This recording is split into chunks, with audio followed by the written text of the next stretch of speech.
Welcome, welcome, welcome. Thank you guys so much for joining It's the Love for Me experience. And guess what? I'm your host, Dr. Cherie. I'm super, super excited again, as I always am, to have a special guest with me this week. I always tell you that once, I put them on, they're going to shine, they're going to do their thing, and they're already doing big things here in H-Town. So again, we're all about empowering, uplifting, and really educating people on the things that many people struggle with, but maybe not voice. So without further ado, I have the infamous, the famous Dr. DeMonica Amerson. Welcome, welcome, welcome. Hey, everybody. Listen, I know you may probably see or maybe think you're seeing double. That is Mary J. Bland. I was going to say it's Mary J., but it's really not. This is my sister, but she is a phenomenal woman, and I wanted everybody to get to know her story, know her journey, and how she has walked in her purpose. So, again, this particular episode is all about from struggle to strength, because we all have to exude a level of strength at various points in our lives. So many times she has encountered various health challenges. So again, health challenges and how those health challenges shaped her purpose. So again, DeMonica, give the people an idea or just a little bit of who you are, what you currently do, and then we're going to get into the business of Miss Amerson. Absolutely. So, I'm so excited to be here. Thank you so much for having me. As Cherie said, I am Dr. Amerson, DeMonica Amerson. I currently serve as a director for professional development in Spring ISD. I have been in education for 23 years. And so from being a teacher to a coach to a assistant principal, all the roles. And so super excited that my journey has taken me various places. For example, I am also a 4-time author. I have published 4 books as well as a TV show host. I am a life coach and, of course, a motivational speaker. And so I have traveled the world. When I say God has truly answered my prayers, I have traveled the world using my gifts to glorify God. And so it has been a blessing to be able to use the gift of what I call the gift of gab to bless other people and to really inspire and uplift people on my journey, and realizing everything that I went through was not for me. It's really to help somebody else. I think you have, and that's a perfect segue to just discussing how your strength has, of course, exuded throughout your life. However, you have had to encounter health challenges and how your purpose, and that, again, going back to the title of the show. So talk about a little bit about your initial diagnoses or your health scare. Yeah. I'll do it in that way. So I went to one of the only, best. One of the only? I started to say one of, but I had to switch it. The best. Yes. HBCU on this side of heaven. The Prairie View A&M University. And so, of course, I'm PV proud. But while I was there, I had just pledged the best sorority on this side of heaven. Let the people know. The ladies of Delta Sigma Theta Sorority Incorporated. And I was living my best life. Yeah. I was living my best life, enjoying college. I was a junior, getting ready to graduate the next year. And as soon as I pledged, I went blind in one of my eyes. Wow. And I was like, okay, maybe it's everything that I went through. Maybe it's stress. Went to all the doctors. They couldn't figure out what was going on. And so the optometrist said, go see an ophthalmologist. The ophthalmologist said, okay, we're going to give you a high dosage of steroids. And if this comes back in the opposite eye within 6 months, we're going to declare that it's either lupus or multiple sclerosis. Right. And so to the date, 6 months later, I lost my vision in the next eye, in the opposite eye. And so went back to the doctor, another case of steroids. This is when they did what's called a lumbar puncture. The lumbar puncture came back, and I was diagnosed with multiple sclerosis in 2001. So I was 21, and I'm thinking never heard of multiple sclerosis. Right. That Because was nobody in the family had it. nobody in our Exactly. family has it. Still Not to this genetic. day, it's not genetic. It's not hereditary. And so I was depressed. I was mad because I've been a believer. Church, and we've been in church all of our lives. So God, why me? Right. The whole notion, right? And so I thank God for my circle, my family that really encouraged me. But it was rough not knowing where I was going and what was happening. So for years, I had to start doing some type of medication. I had to give myself shots every day. Wow. And so While doing your everyday. absolutely. So I still graduated on time. I became a teacher. So I was still trying to push through. I put on a face every day during the struggle, and I still was trying to push through. And I remember the doctor telling me that I would never be able to have kids, and I would be permanently right, and I would be permanently disabled within 5 to 10 years of being diagnosed. Wow. So talk about a journey. Like, it was crazy. Absolutely. Well, first of all, thank you for sharing and being very transparent with that. So tell me how that experience, right, encourage or birth, if you will, the motivational speaker that we see today, and the just really how you became the person you are, the advocate for you, the advocate for your health. Absolutely. So I think you said it earlier, struggle produces strength. And so I probably didn't say that like that, but okay. Well, you can say it. Struggle produces strength. So we are from Houston, Texas, 5th Ward. H-Town. And so one of the things that we learned growing up is you don't give up. Right. We saw struggle every day through our mother, who is an amazing woman of faith. And we saw what struggle looked like. So in my mind, but we didn't really realize or understand that, dang, this is struggle. at least I didn't. I'll be very transparent. I didn't necessarily, as a youth, as a young person, I wouldn't say, I thought we was all right because we had cable. And we lived in a house. The things, but right? I think I realized it was struggle when we would come home and the lights were off. Oh, I just had post-traumatic. Come home and the lights were that's off. Facts. Yeah. Or come home, the water wasn't working. Or, something like Those that. things, Those things the to necessities. say, this don't seem right. And I remember Mama crying. I remember seeing her cry and not understand. And then her working 3 jobs, right? So I saw her struggle. Okay.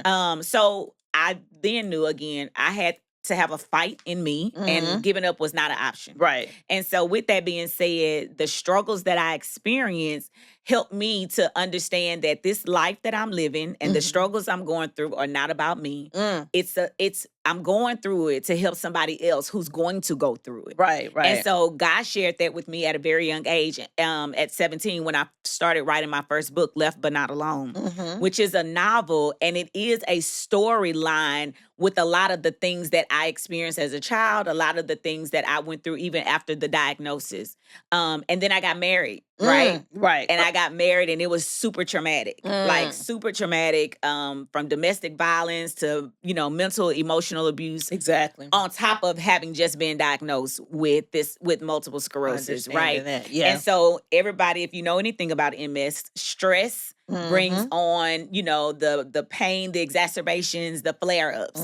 And so I lived in a life of stress, when I was married. And so the struggle, as I mentioned, gave me the strength, plus what I saw in my family, even with you having, your child at a young age and working at night, going to school during the day. I mean, it was just so much in our family that said, you don't have a choice. Yeah. Like, it's no quit. It's no quit. I don't. And till this day, I don't know how that looked. Yeah. Sometimes, if I was honest, I want to give up. Absolutely. We don't know how. But I don't know how to. How. And again, it is related to that foundation. It's a pro and a con. It's a double-edged sword. I was just about to say, it's a double-edged sword. However, we have an option. We have a choice. I think. And we can take it and be like, woe is me. Right. Or we can take it and say, you know what? I'm stronger. I'm better. I'm wiser. Let me go tell somebody else Absolutely. why you can make it too. Yeah. And so that's what I started doing. I got involved with the National Multiple Sclerosis Association. And so I started fundraising.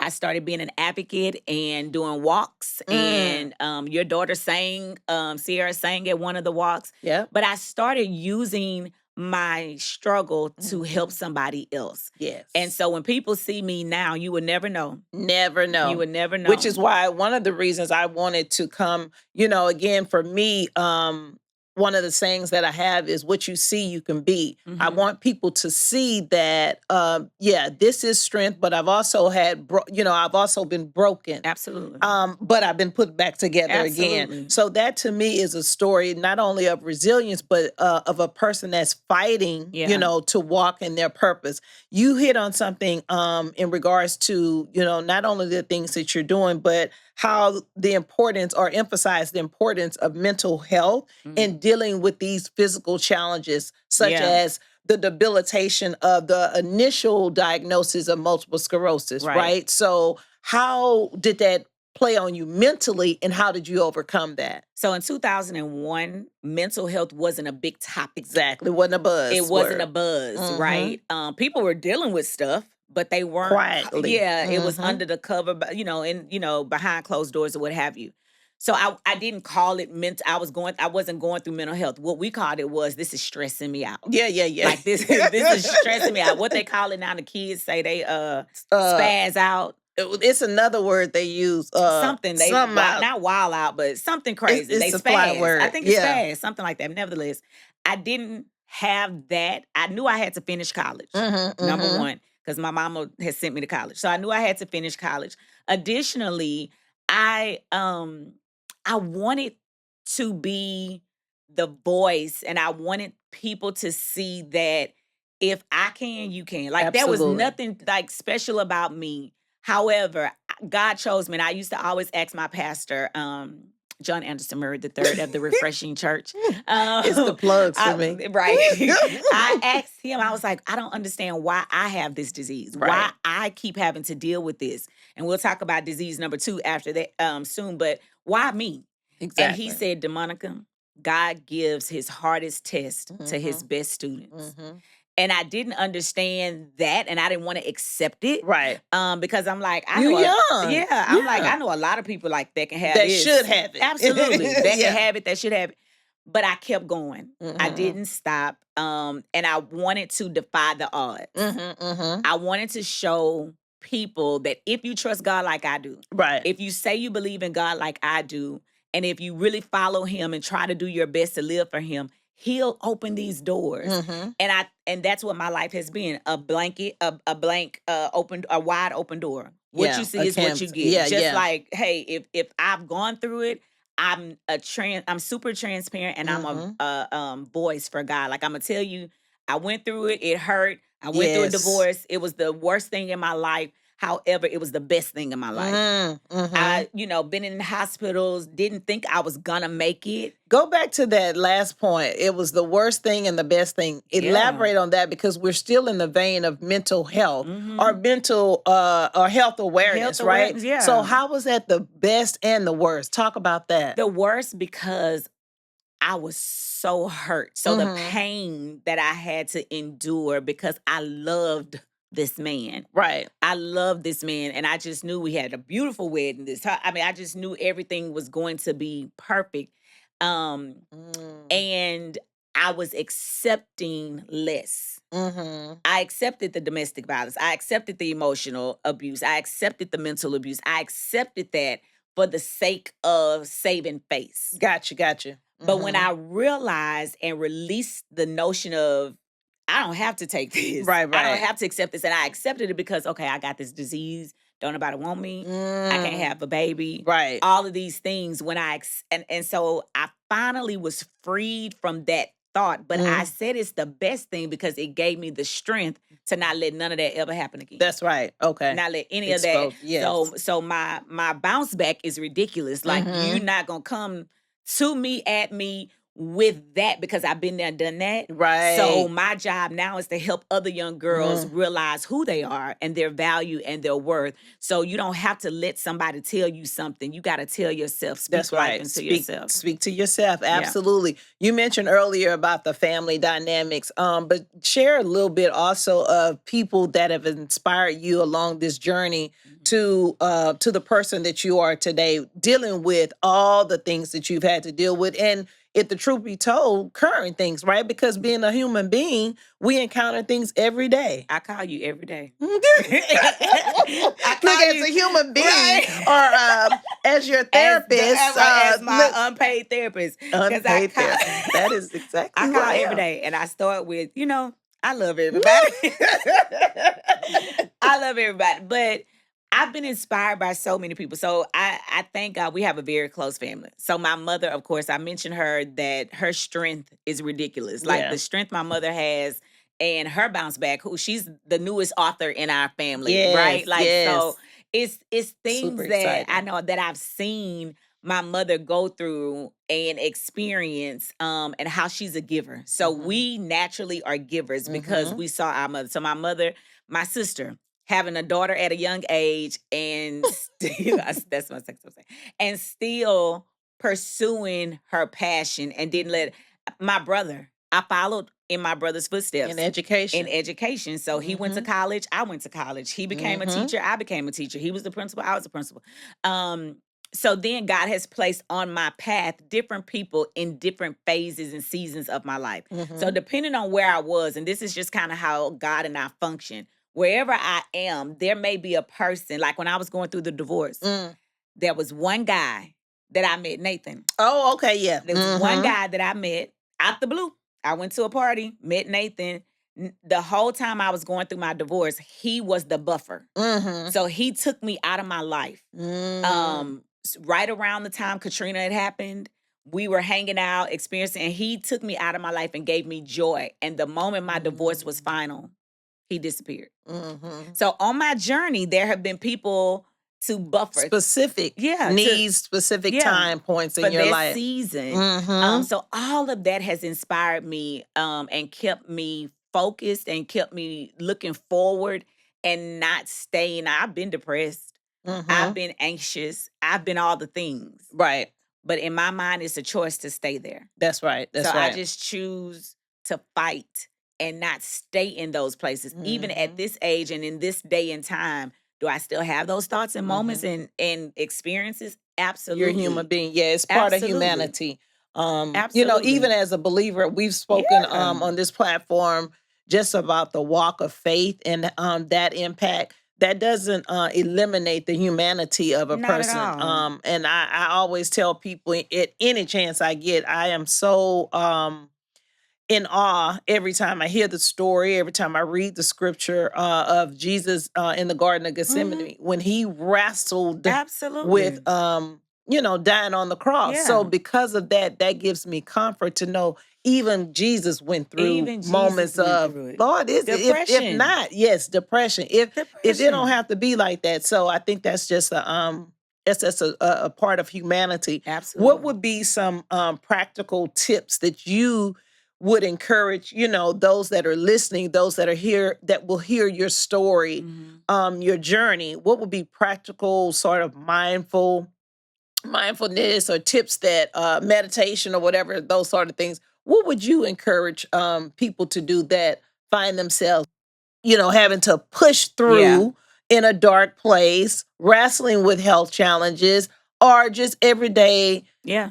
This ain't what I woke up for. I'm not about this today. As a life coach. Hence the question. And the spiritual growth coach, I literally am stamping there's power of life and death in your tongue. That's heavy, because I need to hear that often. Lord. We have to constantly remind ourselves. I have a teenager.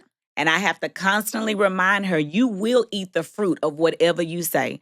You say you this, say less. This is what you're going to be. Yeah. So for me, it was writing out my affirmations. Mm-hmm. If you walk in my house right now, you'll see them on my mirror in my restroom. Right. You'll see them in on my daughter's mirror, because I encourage everyone that I coach and everyone that I work with. You have to keep it in front of you, and you have to speak it every day. So Mm-hmm. when you wake up in the morning, I am beautiful, I am wonderfully made, I am God's chosen, I am favored. Today will be a great day. Absolutely. I'm walking out. Whatever your affirmations are, you put that in the atmosphere before you step foot out the door. Mm-hmm. And then as you're going through What your if day, you don't go out the door? as you're going Oh. through your day, because some people work from home. I tried to work from home. It didn't work for me.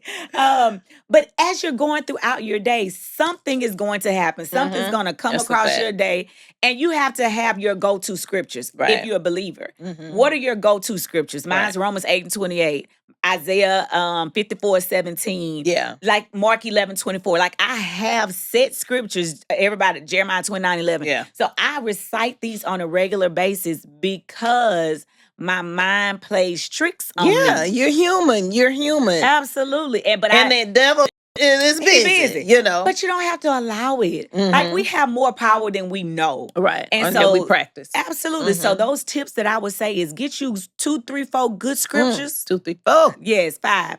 Good scriptures. Put them in your phone. Commit them to memory. Get you some good affirmations. I'm gonna tell you something what I have learned about AI. Now I've become an AI pro recently. And so Chat Jupiter, my girl. Chat Jupiter. My girl Chat Jupiter. I have gone to AI so many times and said, send me 5 declarations of peace. Wow. Send me 5 declarations of peace with scripture reference. And when I tell you like this, and so there's no excuse. No excuse. No excuse. It's no excuse if you want it. That's right. Now, people have to want to be free. People have to want to live in peace. I don't do drama. I'm allergic to drama. I'm allergic to like all the extra. I can't do it just because I saw it as, and it impacts your health. Again, going back to the point health. About mental health and also physical health, going to the point about the stress, right? Absolutely. So, extra drama, garbage, if you will, it adds to. Now, talk real quickly, because I heard you say earlier, second diagnosis, right? Because not only was one curveball thrown at you while you're on your journey, I think you were in book number 3 mode. I was in book number 3. You had written a book. Had the No, she was older. Yeah, but you had the baby that they said you couldn't have. So define the odds. Second marriage to the one that God sent. The man of God. The man of God. That brightens your heart. Look, I'm trying to find the right word, but him does. Absolutely. But yeah, talk about that, because again, you just constantly keep climbing, defeating the enemy. Yeah, I was mad. I'll be very honest. I was mad because I'm like, like, God. Remember, I'm the one out here. I'm standing for you, Lord. I'm speaking for you. I'm telling everybody about you. I'm traveling the world, letting them know if it ain't for you, it ain't for nothing. I'm doing you. So heavy. Yeah. Why in the world? Why me? Would you give me another? So it's not like this one trumped the other one. No, these are 2 autoimmune diseases that now I am, and this one is like the big cousin. So now this is called NMOSD, neuromyelitis optica spectrum disorder. Never heard of it. So it's almost like starting over with MS. So when I found out about MS, it was in its infancy stages, right? Research had just started. It was like 1 or 2 medications out.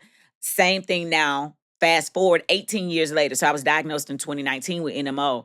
And so I was so mad at God, because I'm like, I have been living for you. Like, why would you do this? And my pastor sent me to Job.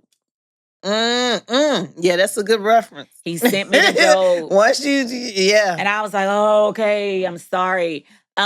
Because in all of the diagnosis, none of it ever took me out.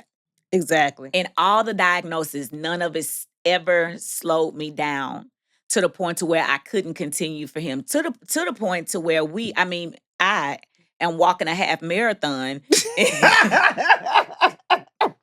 in 2 weeks. Absolutely. Because they said by this time I would be permanently disabled. They did. And you are. And so I said we because let me just tell America, we were supposed to walk this half marathon together because, my circle, right? My girls.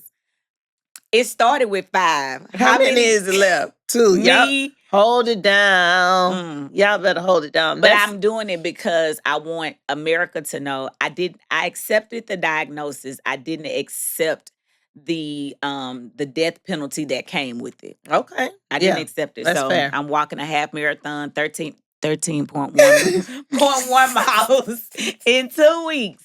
Now that's amazing though, but I think again your spirit, your person embodies not just strength, because sometimes Black women, we get a bad rap for being so strong, but unfortunately that's all many of us know are, and then they look at when we say, we have to be strong, it's looked upon as like we want to we want to take on we want to take on another road. No, it's just almost like who else? If we don't, who else? That part. Yeah, it's like we have to do it. Right.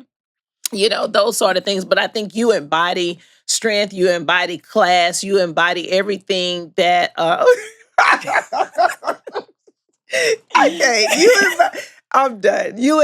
But you embody purpose and the fact that you never gave up on your dream, your aspirations, in spite of the health challenges that have been thrown your way. So you mentioned earlier the pastor saying God gives the hardest test to his strongest, best students.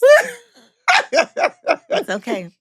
But no, Let me paraphrase the way I want to, but to his best, right? So essentially, you are chosen for this. It may not be right, in your eyes overall, but again, to God, God is going to get the glory of it. But I think you've held it well, you've done well. Many would not have even known your story lest you told them. Right. So, talk a bit about your books. You have 4 out now, right? I do have 4 books. So the first book, thank you for asking. The first book was the novel that was a release for me. It was Left But Not Alone, Finding True Love Within. And then my second book was, which I also have a talk show called Motivational Conversations. So that was the second book. Motivational Conversations, Conversations with God on How to Win at This Battle Called Life. And then the third book, that's all right. Millionaire Child Coach. I was like, what's the name of my book? Millionaire Child Coach. And then Women Disruptors, affirmations for women disruptors. And so those are just a part of the package that God created. And I believe everybody has it. I told you yesterday, I heard God say, do not allow people to suffocate your gifts. And it's like we all have something. Everybody, man, woman, boy, or girl, doesn't matter where you are in life, you have something to give back to society because God gave it to you. He deposited into you. So I do not want to get to heaven one day and God says, see, I still had this for you and you didn't even tap into it. Wow. So I'm trying to tap into everything for his glory, and I have always been taken care of. He's going to continue to do that. Absolutely. But I want to make sure at the end of the day that I have made God happy. Right. And that you're not hoarding. And also, I think it's important to note not to hoard your gift. Yeah. You have to use it to give God glory. And again, I think you've hinted on so many things in regards to your gifts. It is for you to share. That's the purpose of it. That's the point of it. That's the point. So it's not for us and it's not about us. And I think when we really, as a people, understand that, yes, I went through all of those things and none of it was really for me or about me. And it didn't break you. And it did not break me. It did not break. It bruised you, but it didn't break you. It Absolutely. Did bruise me. And if I look back on it, if people say, oh, if you had a red pill and you can go back, this year's or a blue pill. Would you change? Would I change? I don't think I would because I don't I wouldn't be who I am today. Right, right. I wouldn't be able to tell the stories to my daughter's friends now who come over and who are spazzing. I now have experience to That's share, right. not just, What theology you heard, yeah. not just, I have practical Secondhand. experience now to say, sweetheart, that's not what you want. Or, this is not, you're not about that life. Like, come on, come on back. You're not about that life. So I really thank God for the journey. I will be the first to say, I do not like how it feels. Even on the journey I'm on now, I realize that I'm on an assignment. Right.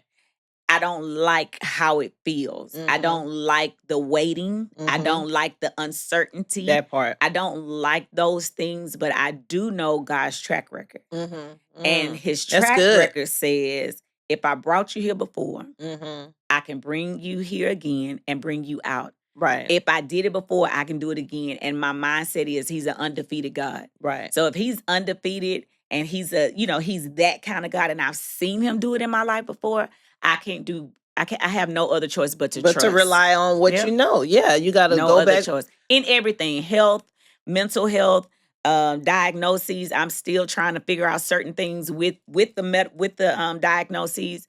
But I just have to trust because I don't have nothing else. There's no fallback. No fallback. I don't have a plan B. Right. He is it. That's all. It. That's all. Yeah. Well, it has been super amazing. Thank you for being very transparent. Yeah. Again, you mentioned your books. Where can the listeners, besides Pop the Trunk, okay, where might the listeners, although that, I'll